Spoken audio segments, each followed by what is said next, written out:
नमस्कार. पहलगाम मध्ये दहशतवाद्यांनी हल्ला करून अनेक भारतीय पर्यटकांचा जीव घेतलेला होता.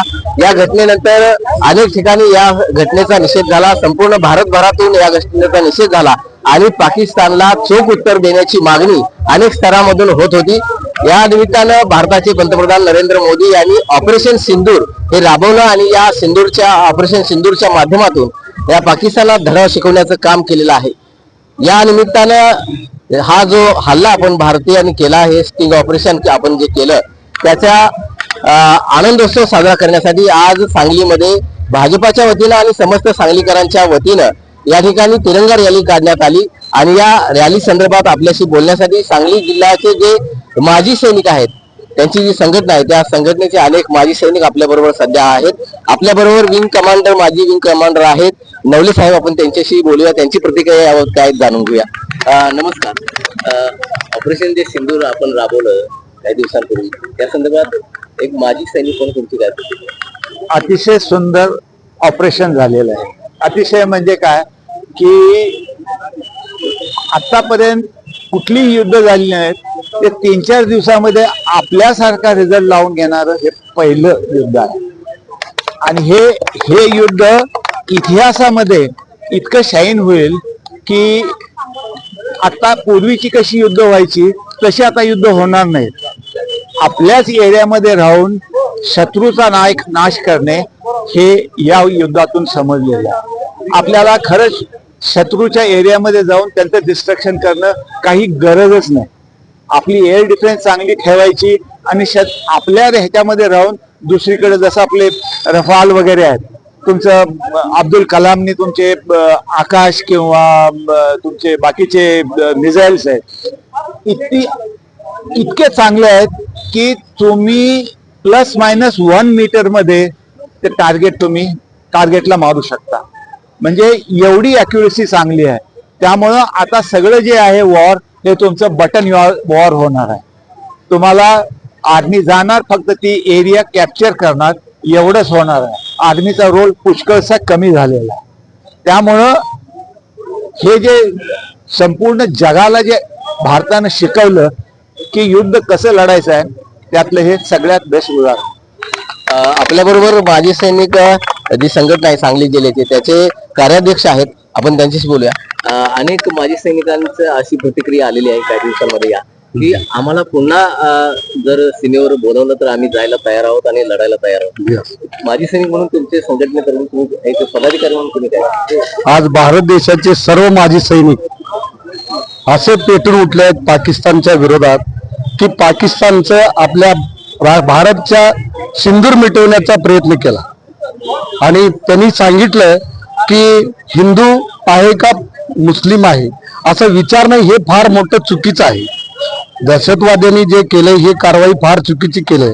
त्यासाठी हिंदुस्थानची तिन्ही सेना एकदम तत्पर तयार आहे आणि ती ह्या देशात राष्ट्राला जगाला दाखवून दिलं हिंदुस्थानच्या सेनेनं काय आहे हिंदुस्थानची सेना.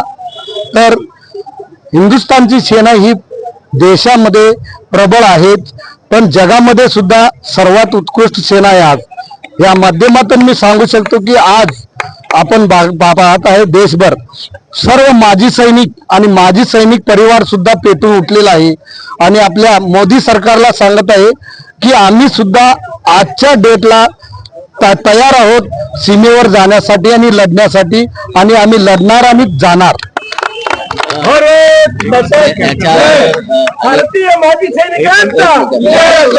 अनेक जे सैनिक जे सुट्टीवर आलेले होते या काळामध्ये, अनेकांची लग्न होती, अनेकांच्या मुलांचं बारसं होतं आणि अचानक हे ऑपरेशन सिंदूर जाहीर झालं आणि त्यांना कॉल आले की पुन्हा तुम्ही सेवेत रुजू व्हा. अनेक सैनिक असे इथून गेले आपले सगळे आनंदोत्सव साजरे अपुरे ठेवून.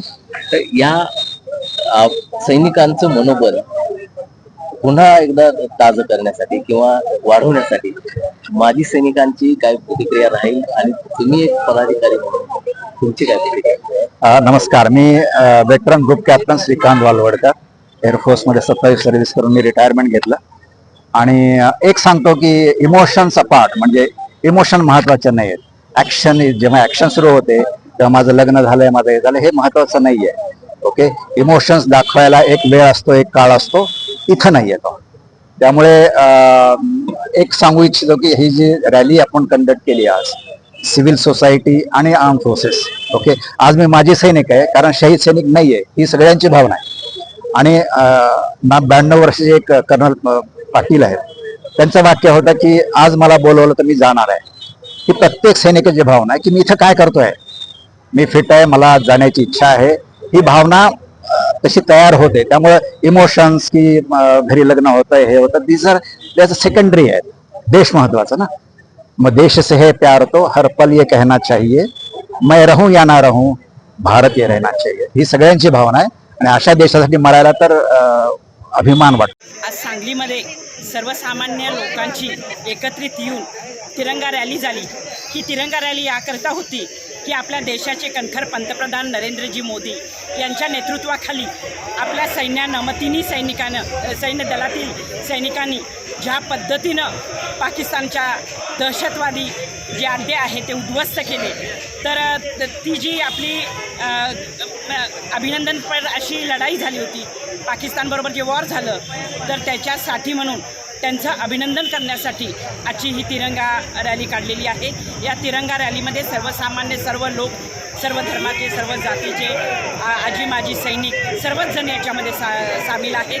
पहलगाममध्ये जो दहशतवादी हल्ला झाला आणि या दहशतवादी हल्ल्यामध्ये निशस्त्र असलेल्या अशा पर्यटकांच्यावर जो हल्ला झाला आणि त्यांना हिंदू म्हणून मारण्यात आलं, तर मारण्यात आल्यानंतर त्यांचं कुटुंबावर एक अशी दुःखाची सावट आली होती की नरेंद्र मोदीजींनी असं ठरवलं की त्यांच्या सिंदूर ज्या ठिकाणी गेला, त्यांच्या पतींना त्यांच्या पत्नींच्या समोर मारलं गेलं, तर त्याला नावच त्यांनी असं दिलं की ऑपरेशन सिंदूर. तर आपल्या सैनिकांनी जे काम केलं त्यांचं अभिनंदन करावं, त्यांना बळ द्यावी, त्यांना ऊर्जा द्यावी, याकरिता आज तिरंगा रॅलीचं आम्ही आयोजन केलं होतं आणि सर्व लोकांनी सांगितल्या उत्स्फूर्तपणे याच्यामध्ये भाग घेतला.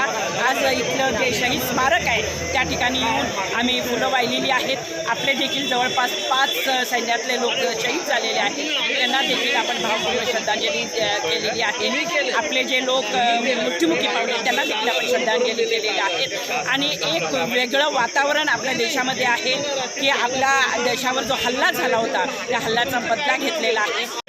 ऑपरेशन सिंदूरमध्ये भारतीय लष्कराने 3 दिवसात जे पाकिस्तानांना धूळ चारली त्याबद्दल आम्ही सैन्याचे अभिनंदन करण्यासाठी आज ही तिरंगा रॅली काढलेली होती.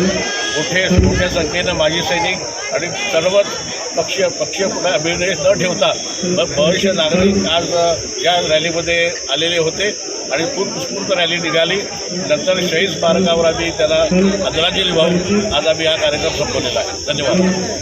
मी विंग कमांडर प्रकाश नवले, शौर्यचक्र विजेता, महाराष्ट्र गौरव पुरस्कार विजेता. मी एअरफोर्समध्ये 20 वर्षे सर्व्हिस केली आणि आज मी इथं सिंदूर,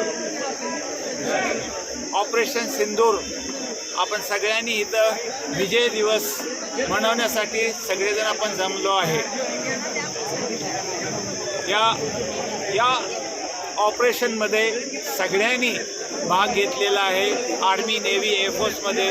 पण त्यातल्या त्यात जे रंग दाखवला आहे तो एअरफोर्सनं दाखवला आहे आणि त्याचं सगळं क्रेडिट आपण आपले प्राईम मिनिस्टर जे मोदी आहेत त्यांना द्यायला पाहिजे, कारण त्यांनी या तिन्ही सैन्यांना खुली सूट दिली आणि पाकिस्तानला धडा शिकवण्यासाठी त्यांनी संपूर्ण मुभा दिली. आम्ही त्या सगळ्यांचे धन्यवाद आहोत. थँक्यू.